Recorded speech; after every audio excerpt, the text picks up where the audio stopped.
Stop with the questions. Celebrate. And then they say, is Donald Trump an intellectual? Trust me, I'm like a smart person.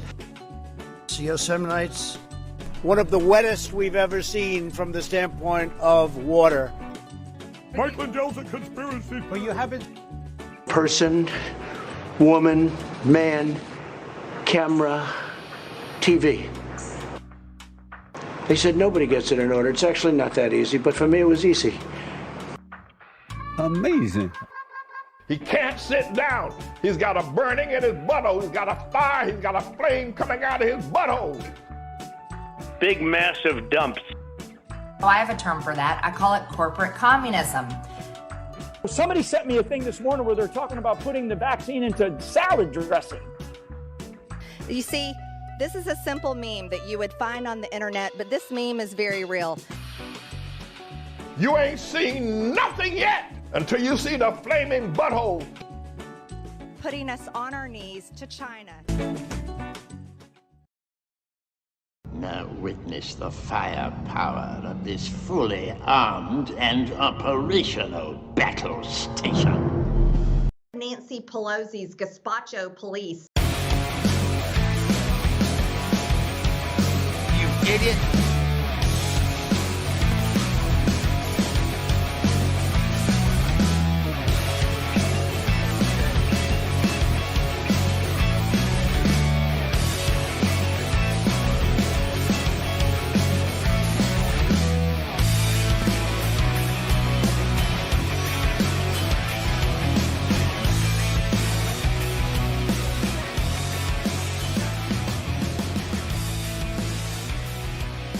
Nation, Waldorf Nation. What's up, everybody? Welcome to the show. It's Monday. Welcome. We got a good one for you all today. So we're gonna have a little fun. We got more Republican infighting. That's always hilarious and awesome. But we also have serious stuff, including the attempted coup attempt. I know I just said the word attempted twice. But anyway, it was a coup attempt in Brazil. What does that have to do with the United States? Apparently, a lot. So we're going to get into it. We got some comparisons here. We'll talk about that. And we also have the reaction from members of the right wing. And maybe the non-reaction of Donald Trump. Fun. Also disastrous.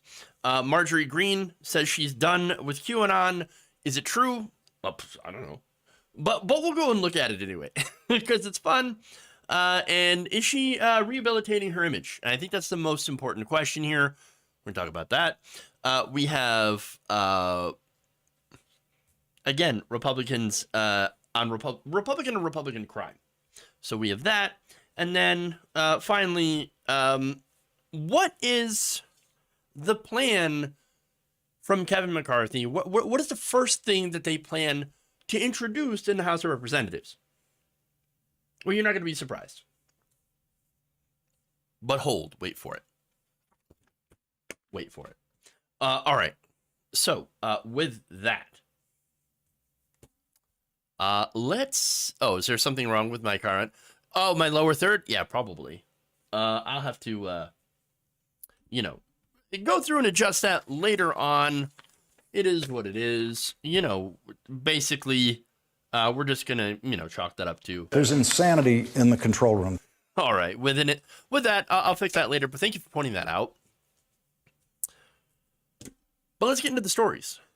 Lots and lots of stories.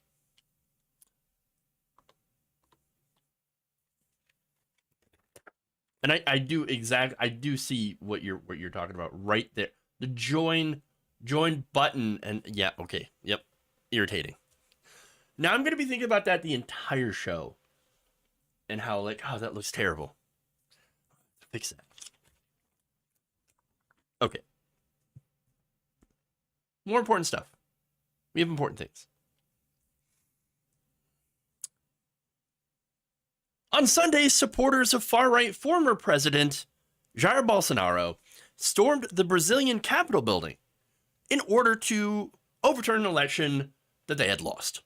So this, according to recent reports, I'm going to go to HuffPost here. So it's been reported that the protesters had swarmed into Congress, the Supreme Court, and Presidential Palace. Now, luckily, there wasn't a lot of people there on the account of it being a weekend. So that's different from what happened on January 6th. But again, there are a lot of similarities. Now, many of them, of course, had called on the Brazilian army to restore Bolsonaro to power and to oust newly inaugurated leftist Luiz Inácio Lula da Silva. Now, rioters had donned green and yellow of the national flag on Sunday and broke windows, toppled furniture, hurled computers and printers at the ground, vandalism essentially, overturning tables, one of which the Supreme Court justices usually sit at. They ripped doors off and vandalized a statue outside the court. No reports of whether or not they had defecated in the halls and smeared it around. So we don't know that. So as far as we know, America, still number one at doing congressional vandalism and making it gross. So, yeah. Not something to be proud of, by the way. All right. Now, apparently the report said the monumental building's interiors were left in states of ruin. So, horrifying. And it turns out that more than 1,200 people had been detained as a result of these Brazilian Capitol riots. So, again, all of this sounds very eerily similar to our own January 6th that had happened after Trump had lost his election. In fact, let me go down the ways that they are very similar. So let me give you some details. After his October 30th electoral defeat, Jair Bolsonaro, who has since gone to Florida. So Bolsonaro is staying in Florida right now. Interesting. Very interesting. Now, he has been stoking belief among his supporters that the electronic voting systems were prone to fraud. So it's a lot like what Donald Trump had been alleging with the Dominion machines and Donald Trump supporters, people like Mike Pillow going around saying, oh, it's the machines, the machines are bad, there's massive amounts of voter fraud, etc. And just like Trump, who, by the way, had his lawyers do 60 different court cases to try to prove that there was election fraud in these battleground states, Pennsylvania being one of them, Arizona, etc. Well, just like him, they had no evidence. Bolsonaro had no evidence to back up his assertion that there was mass voter fraud. Because, of course, right? Now, results from Brazil's election, the closest in over 3 decades, were quickly recognized by politicians across the spectrum, including some Bolsonaro allies, as well as dozens of governments. So they all said, look, we didn't find anything, no evidence of fraud here. So, I mean, there it is. Yet, despite that, Bolsonaro and his party submitted a request to nullify millions of potential votes. That is, again, something that a lot of these, it wasn't into the millions, but you can, of course, remember one of the perfect calls, so-called perfect calls, with Brad Raffensperger from Donald Trump saying, you should you find me additional votes and then get rid of some of the ones that we don't agree with. Is that? Oh, okay, yeah. So this one was nullifying millions of votes. And of course, the courts had swiftly dismissed that as well. Now, that said, on the issue of voter fraud, could there be voter fraud? Well, yeah, of course. Voter fraud is possible. Election fraud is possible. For example, in the United States, we have found voter fraud in basically every election. However, it is such an incredibly infinitesimally small amount that has never had any statistical impact on elections. It's always like 0.0000001% of all the entire ballots cast. It's a laughably, comically small amount. You are more likely to get crushed by a vending machine than you are to do in-person voter fraud. You know, and we do see, by the way, people getting, crushed by vending machines because they try to stick their arm in them, and to get out those M&Ms or whatever. So, yeah, if you're stupid enough to do that, you might also be stupid enough to do voter fraud, at least when it comes to voting twice on purpose, which a lot of Trump supporters have been found to do. Now, there are also instances of people being charged with voter fraud that, for example, believed that they were eligible to vote and then voted. These are people that were told, hey, you could vote. You've served your time. You're now legally eligible to vote. And then they go to vote and they find out, people have just accused me of voter fraud. Why? What did I do? I voted. Oh, you weren't actually supposed to. And this is what happened in Florida to voters. And by the way, DeSantis had been going after those people. And in an embarrassing defeat after embarrassing defeat, turns out DeSantis keeps losing those cases because these people were told that they had their voting rights when they actually didn't. And so it wasn't their fault that they did this voter fraud. So that said, right, Brazil's system is a little bit different than the United States. In fact, it should be noted that Brazilians had been using electronic voting since '96. That security experts do consider to be less secure than hand-marked paper ballots because they don't leave a paper trail. That said, Brazil's system is closely scrutinized, and domestic authorities and international observers have never found any evidence of it being exploited to commit voter fraud. And honestly, if they did believe that there was widespread voter fraud in the Brazilian election, the international community probably would have done something because, look, I think we should all know by now, and maybe not all of you do, but the United States and the international community kind of have a history of crushing leftist leaders. Now, Lula is a leftist leader. And so, I think that if they had even any concern that this was not a legitimate election, they would have absolutely brought it up. Of course.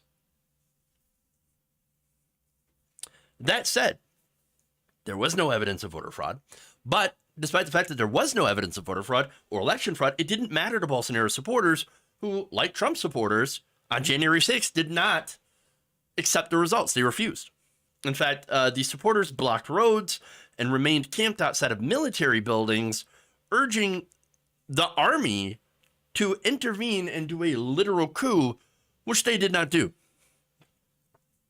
So that's one commonality, is why this all started. And by the way, you had a lot of people in the United States that are allies of Donald Trump also feeding into the idea that there was mass voter fraud that happened in Brazil.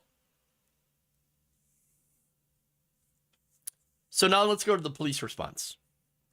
According to the Justice Ministry's press office, the police were noticeably slow to react. Even after the arrival of more than 100 buses, people were literally bussed in for this. I find that very, very interesting. But I think for the opposite reason that right-wingers are finding this to be interesting, and we'll get to that. But many people were wondering why the authorities were ignoring these warnings like they did during our own January 6th riots.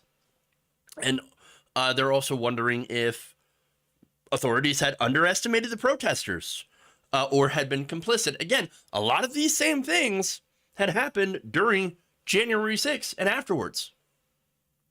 So it's very interesting. One video had showed a group of protesters pushing through a police barricade with only a few officers using pepper spray. Another showed officers standing by as protesters stormed Congress, including one using his phone to record what was happening. Oh man. Oh, this is going to be great on TikTok. Wow. No, you're supposed to do your job. Of course. Well, they're not going to do their jobs. Now, I mentioned before, a lot of right-wingers in the United States. One of them pops up. Steve Bannon. Jair's son, Eduardo Bolsonaro, actually had held several meetings with Donald Trump, Trump's longtime ally Steve Bannon, and his senior campaign advisor Jason Miller. Bannon, of course, with Peter Navarro, had talked about the Green Bay sweep in reference to the 2020 election, sowing doubt about, of course, the results in order to get fake electors into office in order to keep Donald Trump in office. Bannon, for his part, was ecstatic about this. On Sunday, he called these rioters, quote, freedom fighters. Now, that said, as I mentioned, few people were working in those buildings, so that's good. But still, what we had as supporters of a former president not accepting election results and resorting to violence. And it's a little ironic that Bolsonaro was nicknamed Brazil's Donald Trump, and not really surprising that he and his followers took after Donald Trump. Although, to be fair, Bolsonaro not quite as loud-mouthed as Trump, at least in this case. Now, as for Lula, in a news conference in Sao Paulo State, he decreed that the federal government would assume control of the federal district for security and called out the fascist fanatics and saying that those who financed them and their activities will be found and will be punished. Now, Lula also took a shot at Bolsonaro about this, saying that he had encouraged these rioters, again, because they were his followers. He refused to, of course, to concede the election and refused to really criticize the rioters as well. Now, Bolsonaro responded by saying, peaceful protest is part of democracy. But vandalism and invasion of public buildings are exceptions to the rule, but did not make any specific mention of the protesters in Brasilia, which is Brazil's capital. So basically, he's using the Trump playbook and, not actually denouncing the actions of his followers and allowing them to do whatever. I'm sure at some point they'll blame the United States. In fact, I already know somebody who is, but we'll get to that.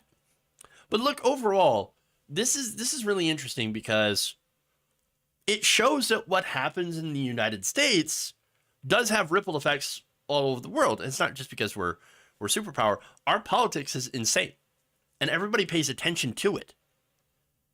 And so you have fascists in Brazil and people who follow fascist leaders in Brazil and in other countries all over the world that have followed this playbook and that are using this.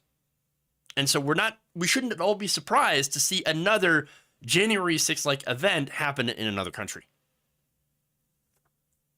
The rise of fascism and in the United States, especially among our right wing, has emboldened it in so many other places. And that is incredibly, incredibly scary. Okay.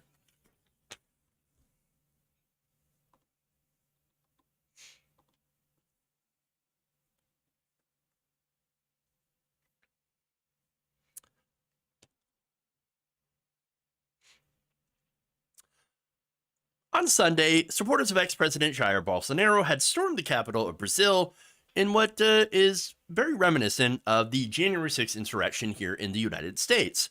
Now, those supporters were wanting to have the right-wing ex-president reinstated into office based on unfounded allegations of election fraud. Now, as I mentioned, there's a lot of similarities here between the January 6th Capitol riots and the January 8th Brazilian riots. And in fact, I mentioned those in another video, right?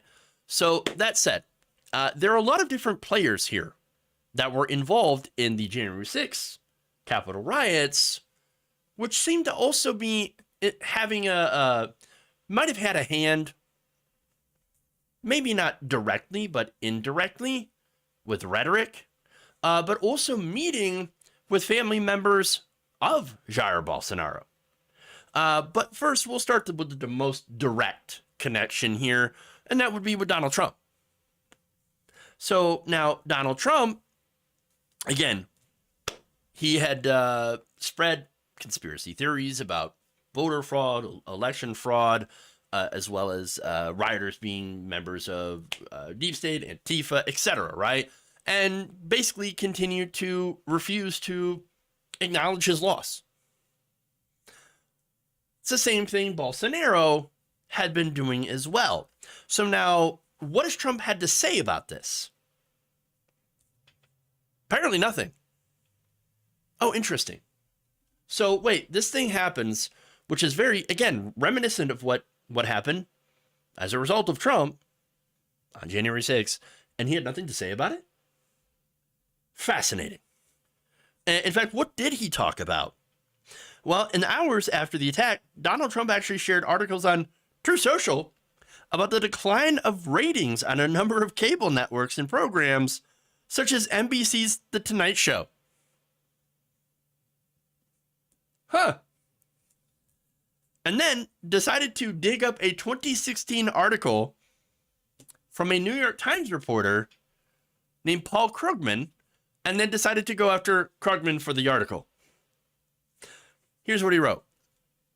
Remember when the lightweight and perennially wrong failing New York Times columnist Paul Krugman predicted that the stock markets and U.S. economy would crash while I was in office? Well, he was 100% wrong. Again. But it did later crash. So wait, he's wrong that it would crash, but then it crashed. As inflation lifted its ugly head, and after I was out, self-inflicted wounds all. If I sold the day I left, you would have made a fortune. Next time when I leave, sell and don't listen to dopey Paul Krugman. Look, God, dopey. I know somebody here is dopey. But okay. So now Trump also praised Texas GOP Republican Congressman Pat Fallon for discussing and analyzing the many problems that our country now has on the southern border, after he appeared on Fox News Sunday to explain why he voted against the $1.7 trillion omnibus bill. So there's that. And now, while Trump was complaining about Paul Krugman, other Republicans kind of reacted with like, oh, wow, that happened in Brazil? Oh, that's not good. In fact, Florida Senator Rick Scott tweeted this: instability and violence anywhere are bad for national security, freedom, and democracy everywhere. I urge all who value democracy in Latin America to join together and call for peace and respect for law and order in Brazil. Funny enough, George Santos, if that's his real name, weighed in as well. You'll love this. The violence in Brazil is not the way to achieve anything. I vehemently condemn the acts of violence and vandalism displayed in Brasilia today. By who? By who, motherfucker? Who? George, you gonna call him out?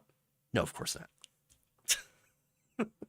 Now, Bolsonaro, who recently left Brazil for Congress, for Florida, tweeted that protests are part of democracy, but said that the attacks on Congress and other buildings on Sunday by his supporters were outside the law.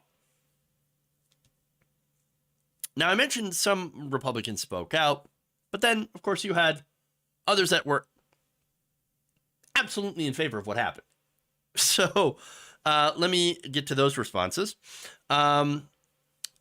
First, along with other prominent Trump advisors who spread fraud rumors, Steve Bannon was unrepentant on Sunday, even as footage emerged of widespread destruction, saying, quote, Lula stole the election. Brazilians know this.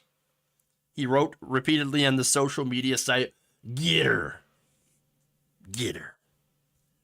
He also referred to them as freedom fighters. Ali Alexander, one of the leaders of the pro-Trump Stop the Steal movement, who again was also present during January 6th, encouraged the crowds, writing, do whatever is necessary, and claiming to have contacts inside the country. And then, of course, we get to Alex Jones, who weighed in on this, but you're not going to be surprised that he thinks it's a conspiracy. Bolsonaro won in every state,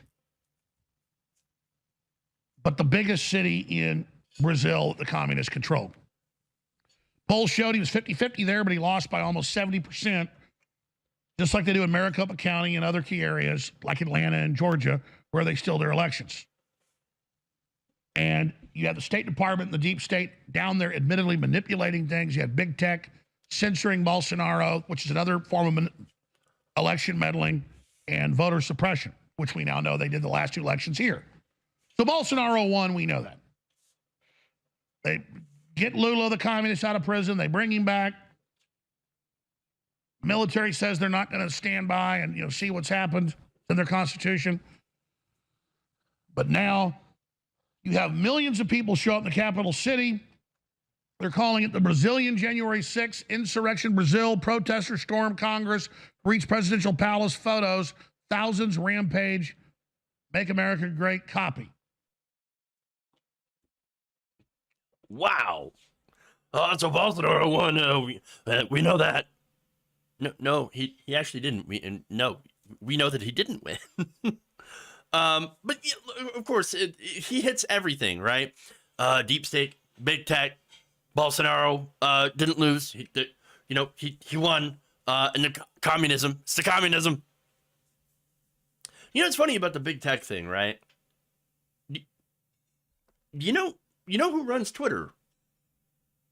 Elon Musk. Elon Musk, interestingly enough, reinstated the accounts of many Brazilian election deniers after they had been banned for election denial. And by the way, he even suggested that some of Twitter's own employees in Brazil were strongly politically biased, but, did not give any details or evidence of that. And again, he runs the company. He runs Twitter. I mean, yeah, sure. Okay. But, okay, let's go to the CIA, right? CIA and State Department. No, it's not like they're not known for doing coups, right? It's kind of what they're famous for. But do you think that the CIA, who has crushed numerous leftist movements in the global South, would now be, in Jones's words, supporting a communist government? I mean, roll that around your head here for a minute. The U.S. State Department, who had a Cold War against communism, is now saying, oh, communism in the global South, totally fine. We love it. No, it's ridiculous. It makes no sense. But then again, you don't have to make sense, especially if you're Alex Jones. He doesn't need those pesky facts. What are you talking about? No. It's just communism. You know what it is? It's in Venezuela. Oh, okay. But anyway, look, it's all the same argument, right? And funny enough, the right wing is constantly victimized. They always feel like they're the victim. They're so perpetually weak in their own minds. The so-called alpha males, right? The people were supposed to be super strong. Oh yeah, well, we're the right wing. We're strong, lefty soy boys. Oh yeah. Then how come you're perpetually losing all the time? Like all the time. How is it the left, as you say, is consistently stomping on you every day? Every day, all the time. How is that possible? How do you balance those two things in your brain so that they make sense? How do you have those thoughts? It doesn't make any sense. It's comically wrong. And look, in reality, fascists are using, corporatism to their advantage. They're using the effects of neoliberalism, which, by the way, okay. So that gets tossed around a lot. So what does neoliberalism mean to me? Basically, deregulation, tax cuts for the rich and corporations, privatization, and austerity. These are things that both, Democratic and Republican administrations have done. Okay. For example, Bill Clinton, huge into neoliberalism. Okay. They're a big government. It's over. Right. And so fascists will use that to their advantage as a recruiting tool, along with racism, sexism, xenophobia, misogyny. They'll use all these different tools to recruit people and to fill their minds full of things like, the reason that you're economically depressed right now is because of immigrants. Oh, the reason that you're, struggling to afford your home is because, your wife goes out and works. No. It's feminism's fault that has created your role. So you get paid less as a result of feminism. That's the tools that fascism uses.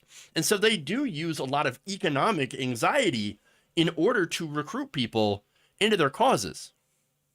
And they have this rhetoric and everything set up so that people can easily blame someone else as opposed to actual systems. Fascism ironically perpetuates those very same systems that entrap those people in terrible economic circumstances. So, there's that. Okay. So that said, here we have many members of the far right that cheered this on, this attempt to overturn the leftist government of Lula da Silva of Brazil, the legitimate government. And so yet Donald Trump has not weighed in yet. And we'll see what he has to say, if he has to say anything about it. Okay. So, moving on. Let's go to QAnon. Interesting stuff.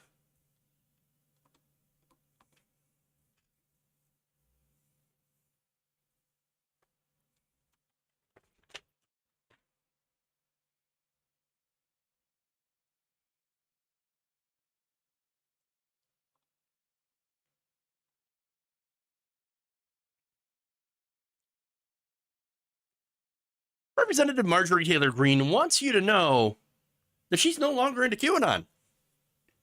On Sunday, she was on Fox News and said this. The Democrats stripped you of your committee assignments after you were elected. That was raw politics. But in fairness, didn't you also say around that period that you had been a follower of QAnon conspiracy theories and you had rethought this and you were no longer influenced by the group? Well, like a lot of people today, I had easily gotten sucked into some things I'd seen on the internet, but that was dealt with quickly early on. I never campaigned on those things. That was not something I believed in. That's not what I ran for Congress on. So those are so far in the past. Look, I got sucked into some things that I saw on the internet. The things that made me believe, for a short time at least, that Democrats in Hollywood elites were raping children and drinking their blood. Totally normal things that people could get sucked into at any time on the internet. Whatever. Really? Again, I would actually prefer if she were a flat earther instead. At least then it's like, yeah, you're a flat earther, but at least it's not as destructive as QAnon. I know. And then she says, oh, yeah, look, I believed all that stuff, but it's in the past. Really? Oh, is it because you work next to Democrats now? Oh, is that because I don't know? I don't know what the reason is.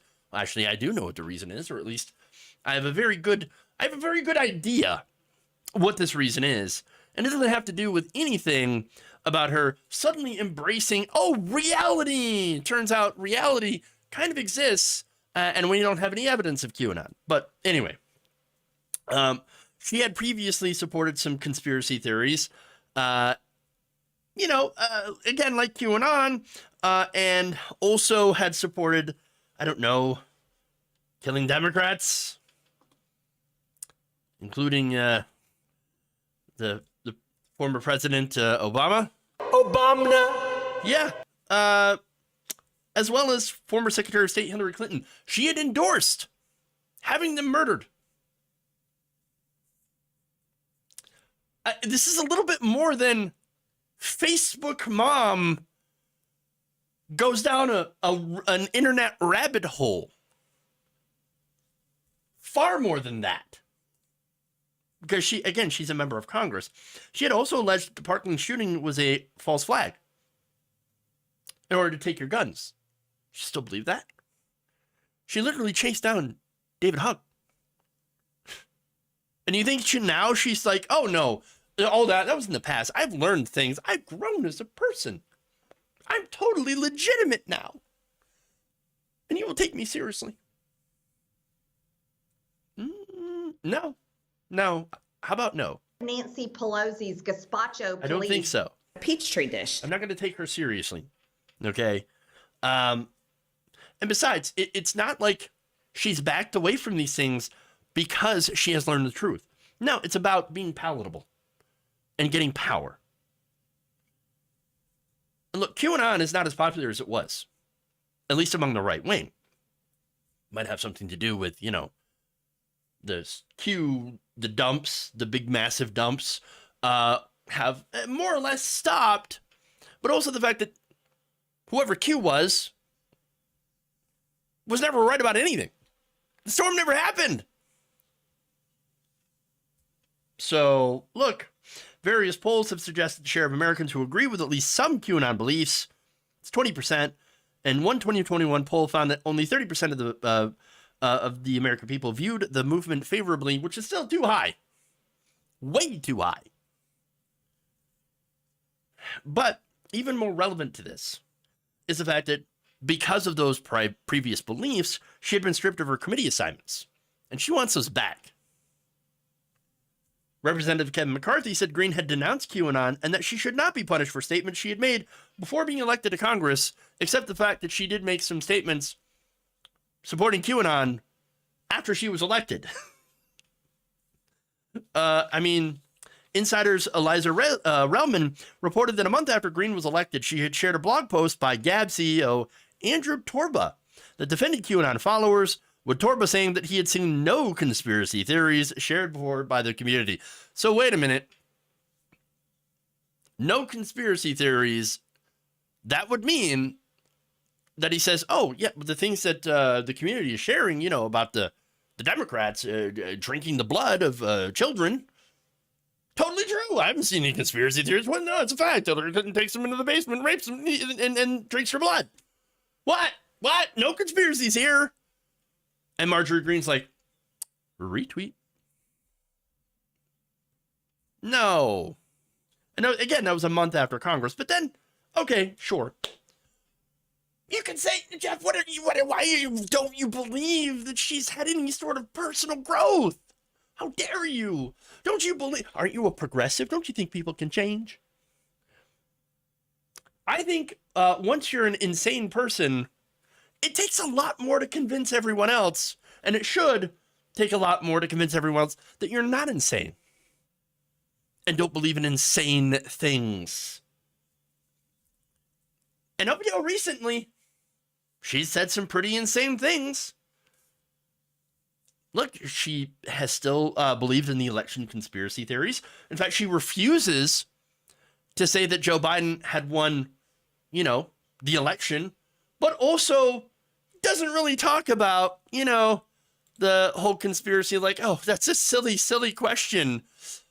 When somebody asked her if she thought that Biden was legitimately elected, but then would not admit that he was legitimately elected. Moving on, move on. Let's go. Why are you asking me such silly questions? She doesn't want to answer it. Why? I think I know. And of course, there was also the belief that Capitol rioters weren't actually MAGA supporters. No, they were Antifa. And that Joe Biden is ushering in communism. Yes, communism. Come on. Saying that Joe Biden's a communist offends actual communists. They're like, hey, whoa, no. I don't want to be associated with that guy. Why do you keep doing that, Marjorie? No, she either realizes how QAnon was dumb, that nothing he said was true, okay? Or she still believes in some of the tenets, that there is a, conspiracy involving the deep state and Democrat pedophiles and all that stuff. But thinks, well, I can't openly say that anymore. So I'm just going to have to keep it quiet. It's going to hurt my career. Kevin McCarthy won't give me my power. Because that's what it's about. Now, look, remember, QAnon, not very popular, and has actually been shown that you have QAnon supporters that are actively getting busted abusing children. Funny enough, 70-year-old David Totosheni recently was outed for having convictions in 1999 of molesting an 8-year-old boy. Big QAnon supporter. Talked about this. He's not the first, won't be the last. The ones who scream the loudest are usually the ones that are projecting upon other people. She is still a dangerous person, Marjorie Greene is. She's a dangerous person to have anyone in power, regardless of, her supposedly new, palatable, reasonable, rehabilitated image that she is attempting to do in order to make it into mainstream Republican politics. She's a dangerous person, especially if you're a member of the LGBTQ community, whom she regularly accuses of grooming children. She may not be QAnon in name anymore, but I can almost guarantee that she still believes in some of the worst stuff involved in that movement. Do not be fooled by her attempt to, again, appear to be legitimate, which means it helps her brand. It helps her donations, very important, and it helps her gain more personal power. For Marjorie Greene, the power is the prize, and she's going after it for all she can. Do not be fooled. Okay.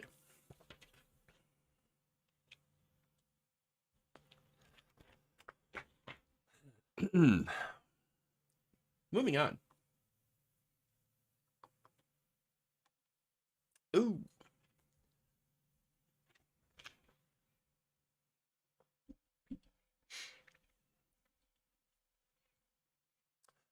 The cat fight between Representative Lauren Boebert and Marjorie Taylor Greene continues.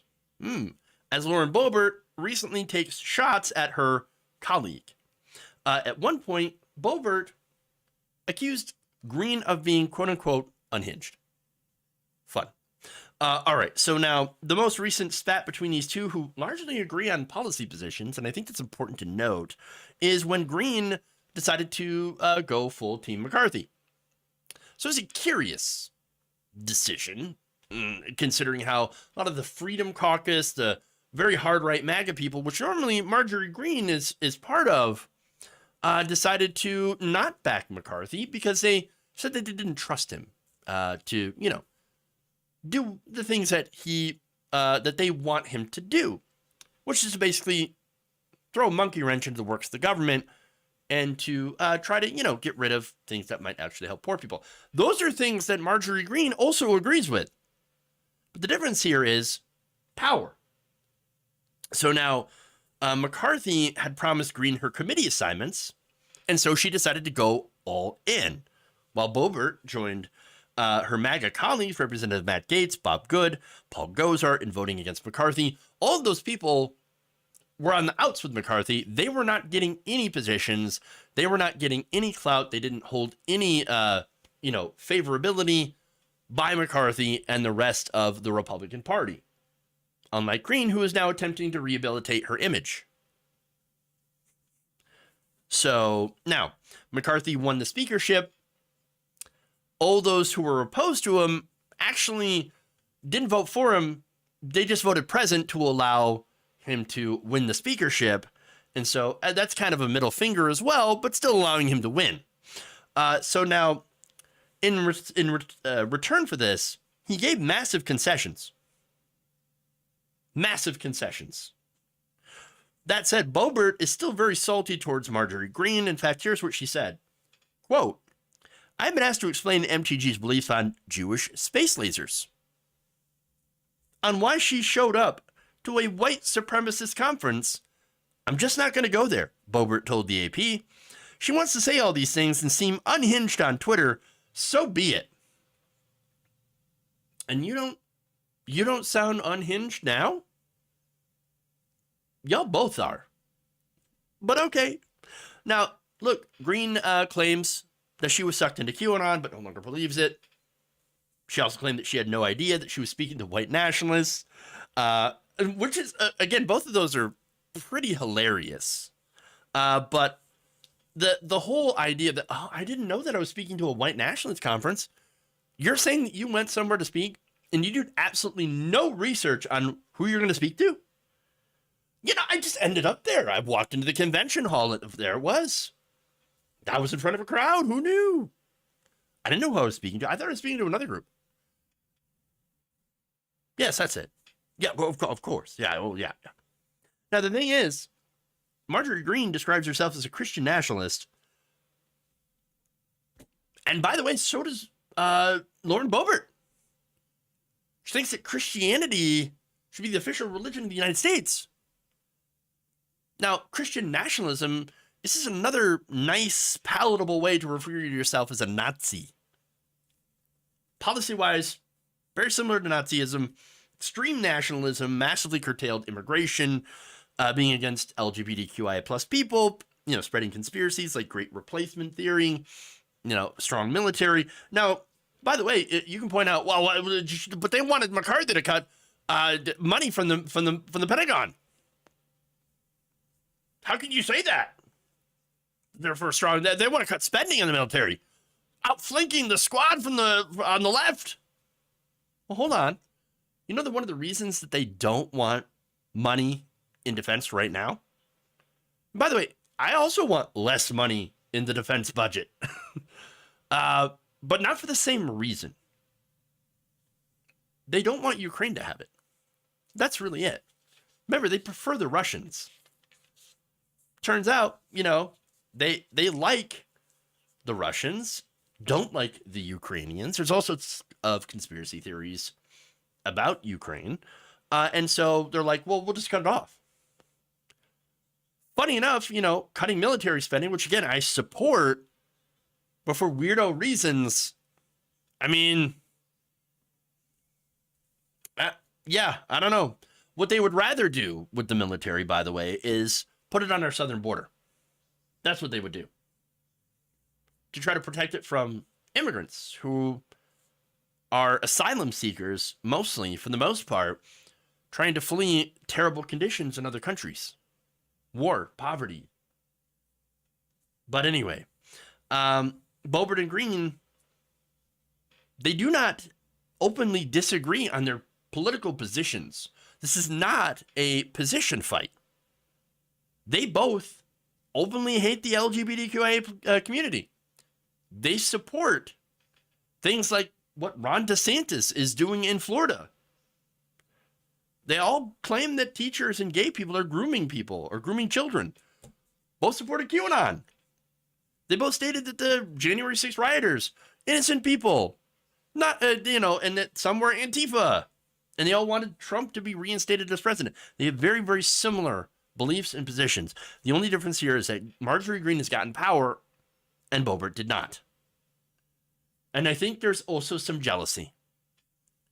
And so I point to that, some quotes here by Boebert, who basically seems like she's tired of living in Marjorie Greene's shadow. I mean, they have been linked to and compared to each other since they had gotten elected, even before then.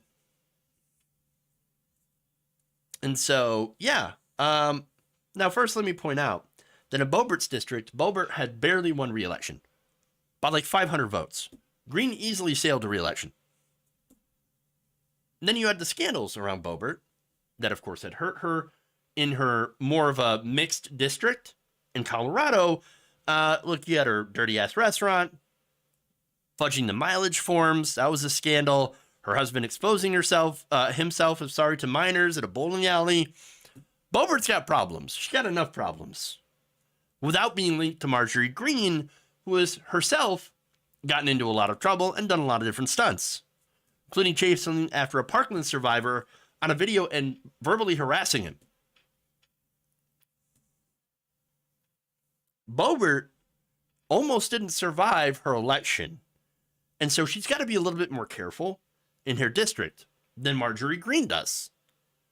And she knows enough to realize that Marjorie Greene, that association, makes her look bad politically. She's owned it for quite some time. In fact, last year, the two nearly came to blows at a meeting of the far-right Freedom Congress over Greene's appearance with Nick Fuentes, the white nationalist. The confrontation apparently got so heated, one witness later said that they had to separate them. They thought they were going to get physically violent with each other. One Freedom Caucus member had to get in between them both to de-escalate the situation. They don't like each other. Very, very obvious. And there is a lot of jealousy going in here, I think, as a result of Boebert looking at Marjorie Greene and the situation that she has and the power that she's acquiring now and thinking, God damn it, that could have been me.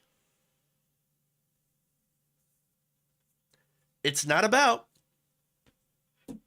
policy. It's about personality. It's about jealousy, and it's about power. That's it. All right. Go to more Republican on Republican crime, which is always fun.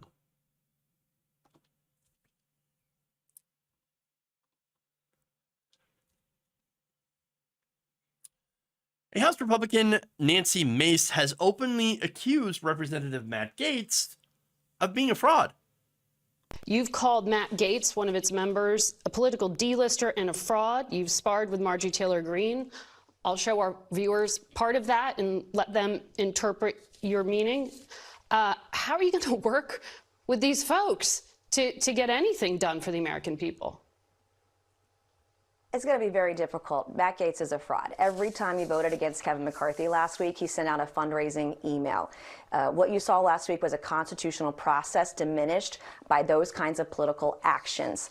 I don't support that kind of behavior. I am very concerned as someone who represents a lot of centrists, a lot of independents. I have as many independents and Democrats as I have Republicans in my district. I have to represent everybody. I am concerned that common sense legislation will not get through to get a vote on the floor. Okay. So, look, there's a lot of things in here. Let me just answer the obvious question. Is Matt Gaetz a fraud? Yes. Yeah, of course. But is Nancy Mace also a fraud? Now, that's an interesting question.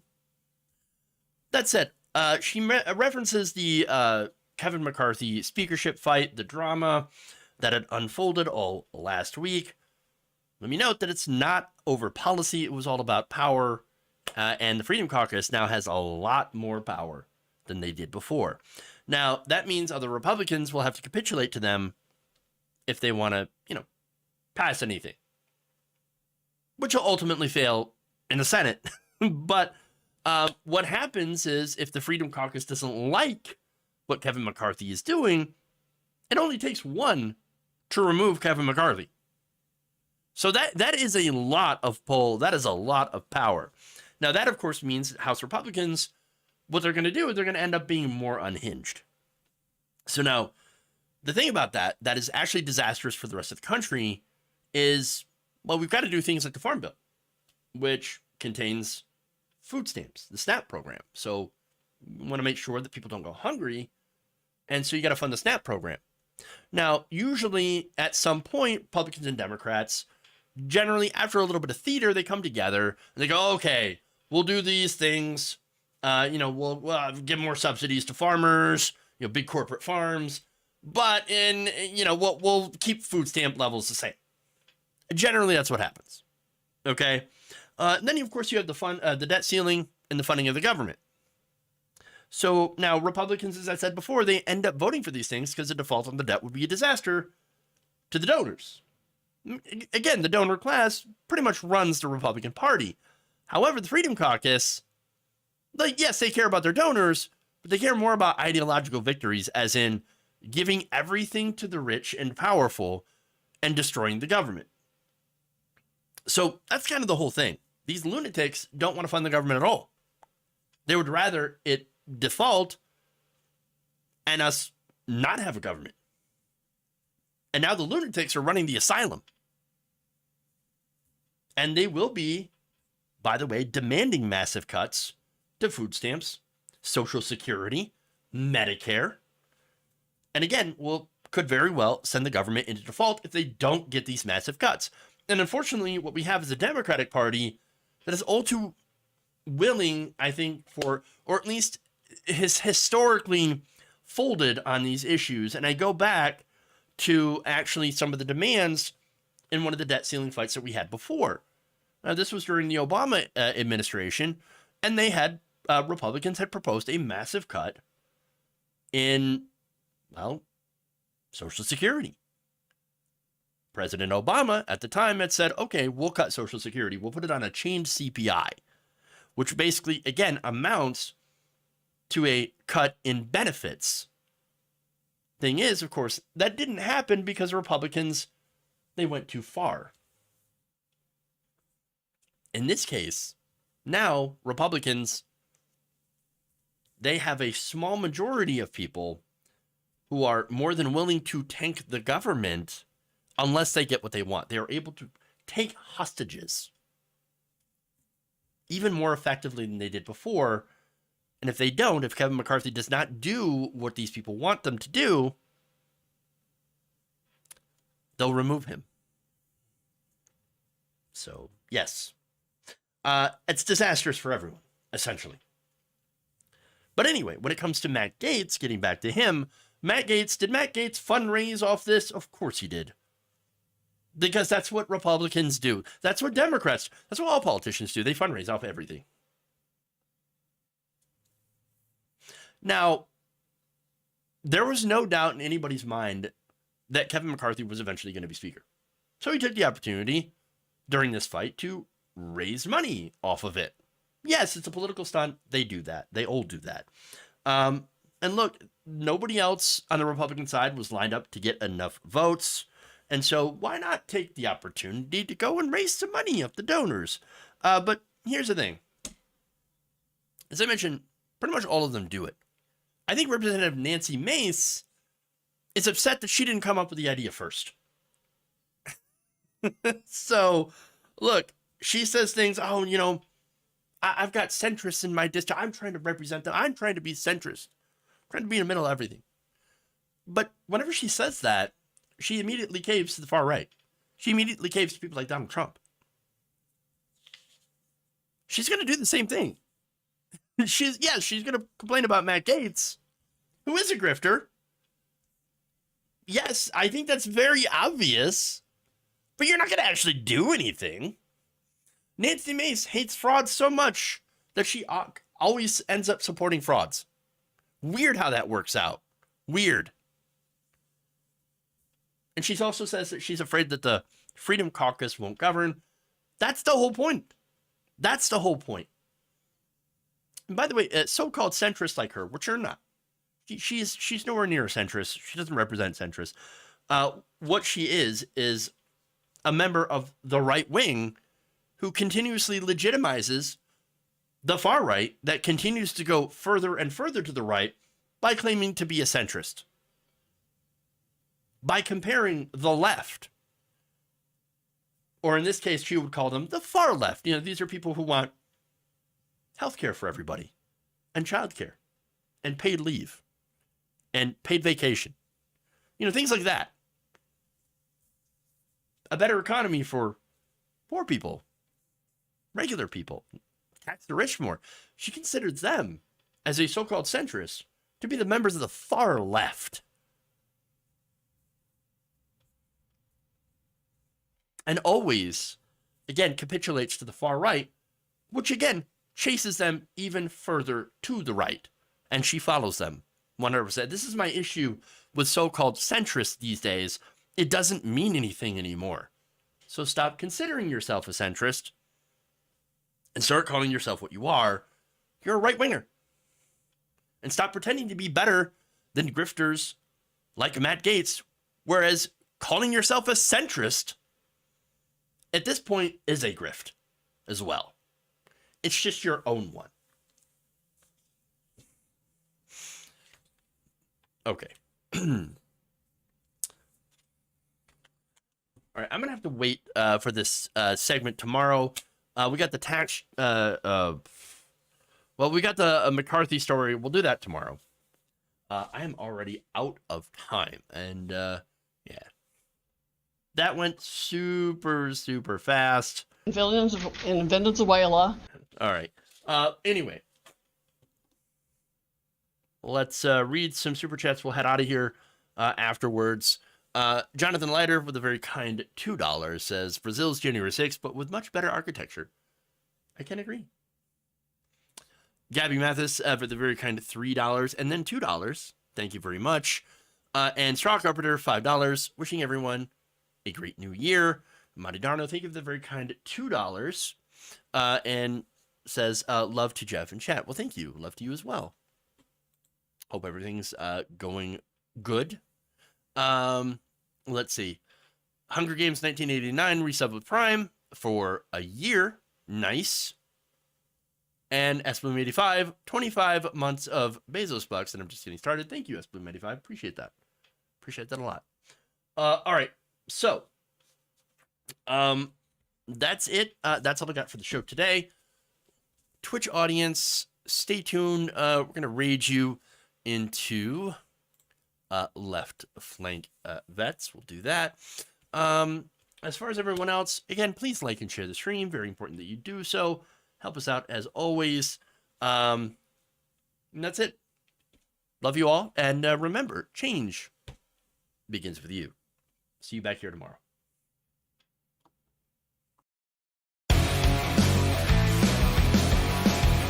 Oh no! Bitch, move it along.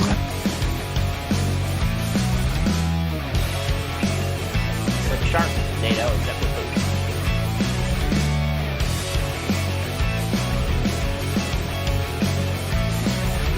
It's not human intelligence! You idiot!